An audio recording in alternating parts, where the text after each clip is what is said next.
Ես տուժվել եմ on-line վարկ վերցնելու համար 0.3%-ով վարկ էին առաջարկում, մուծումներ պետք է անեի, որ ինձ վարկ տրամադրեին, սկզբից $150 վարկ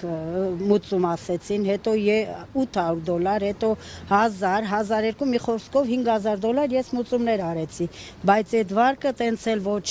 տրամադրվեց, ոչ էլ տեղ հասավ։ 0.3%-ով վարկ էին առաջարկել, ասի վերցնեմ իմ վարկերը բարձր տոկոսներով փակեմ։ Իսկ որևէ մեկի հետ չխորհրդակցեցիք, որ աշխարհում 0.3%-ով վարկ չէ, չեմ խորհրդակցել, հավատալով խափնվել ենք, այտենց վարկերը մուծել ենք $5000 մուծումներն անելուց հետո ոչ մի վարկ էլ չտրամադրեցին, խափեցին ու կորան այդ մարդիկ Facebook-ից ջնջեցին, հետո ինձանից ուզեցին տան դոկումենտներ, որ նկարեմ ուղարկեմ, չեկերն էինք նկարում ուղարկում մուծումների ու հետո ասենք 20 րոպեի կասկածեցիք, չէ, որ անընդհատ կասկածեցի Facebook-ով նույն ձեր ասած տարբեր հարթակներում խոսում էին, որ զեղծարարներ կան, զգուշ պետք է լինել։ Չեմ, դե ինձ վստահելի ձևով էին առաջարկել, որ ես որ վարկը տրամադրելու համար ֆինանսական այդ բաները, ասենք մուծումներն արեցինք թղթեր ուղարկեցին մեզ, որ այս թղթերը ստորագրեք, հետ ուղարկեք, որ պետական մուծումներն է, պիտի արվի,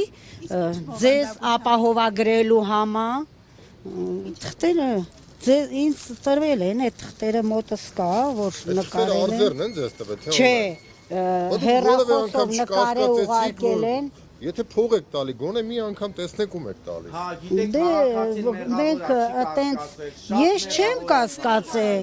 Ոնց կասկածեի, եթե վստահ ձևով էին ասում։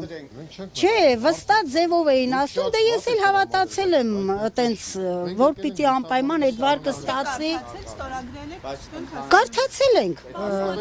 Չէ, կարդացել ենք, բաներ կար, որ չէի հասկանում, բայց ուղղակի ստորագրում էին։ Դե ուրիշ լեզվով էր գրած, ինչը կարող էինք թարգմանում էի, ինչը կարողանում էի թարգմանում էի, ինչը չէ, այնց էր գրած, որ շատ հասկանալի չէր, բայց ստորագրում էինք, ուղարկում էինք։ Նույնիսկ տան դոկումենտները պահանջեցի, սեփական չկարծեցիք, որ խափեություն։ Չէ, դե որ կարծեի, հենա չէի էլի անեի, դե չեմ վստահ։